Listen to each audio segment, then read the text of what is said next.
السلام عليكم ورحمة الله وبركاته. الورد اللي انا هقوله لكم النهاردة للناس اللي عندها أرق ما بتنامش بسهولة، الناس اللي بيجيلها كوابيس في الأحلام او اللي بتحلم أحلام وحشة على طول. وكمان لو نويتي وانتي بتعملي الورد ده اي حاجة انت عايزاها او اي حلم عندك عايزة تحققيه، ان شاء الله بإذن الله ربنا هيحققهولك. فانتي ممكن كل يوم تعمليه قبل ما تنامي، مش لازم عشان حلم معين او امنية معينة عايزة ربنا يستجاب ليها. طب ايه هو الورد دون؟ هو الورد بسيط جدا وسهل جدا واسهل ما يكون. اول حاجة لو انتي عايزة امنية معينة تتحقق، فانتي تكوني ناوية النية دي قبل الورد زي ما قلتلك في بداية الفيديو. الورد هو انك هتتوضي وضوء سليم يكون قبل ما تنامي مباشرة.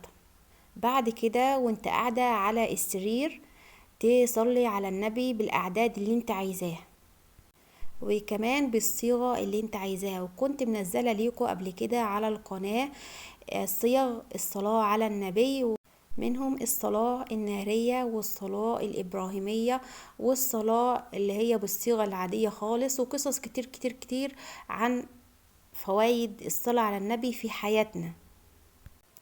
مش هقولك اللي هي ثواب وفي الآخرة وبتقربنا من ربنا، لا، في حياتنا بتقضي الحوائج. بعد الوضوء والصلاة على النبي بالأعداد اللي انت عايزاها هتقري سورة القدر.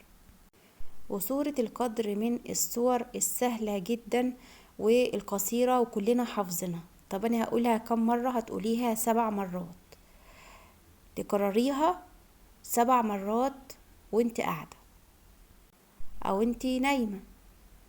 طب بعد سورة القدر هقول ايه؟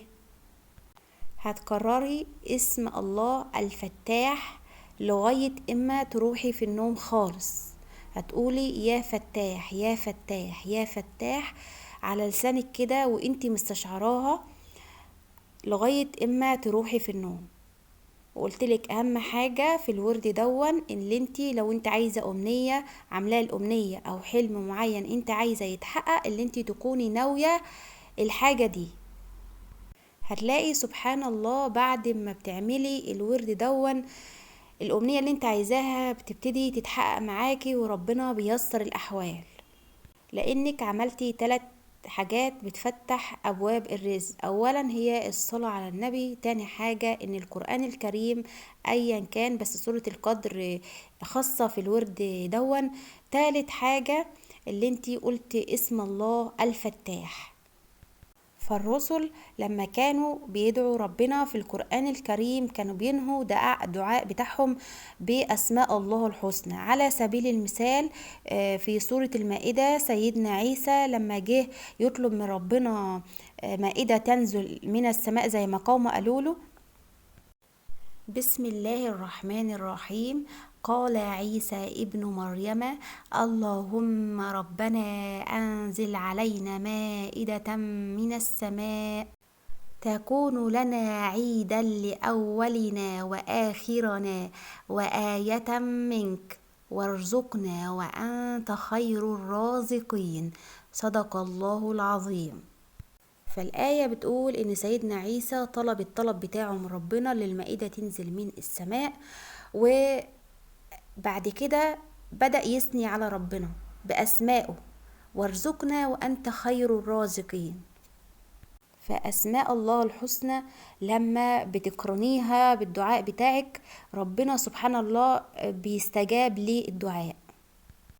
والورد اللي أنا قايله لكم عليه دون مش لازم أن تعمليه برضو الأمنية زي ما قلت في أول فيديو، ممكن تعمليه كل يوم قبل ما تنامي، هتحسي براحة وسكينة. والناس اللي بيجيلها قلق كل شوية بتبقاش عايزة تنام أو بتحلم بكوابيس أو ما عندهاش أمان نفسي وهي نايمة، ده كله بيروح.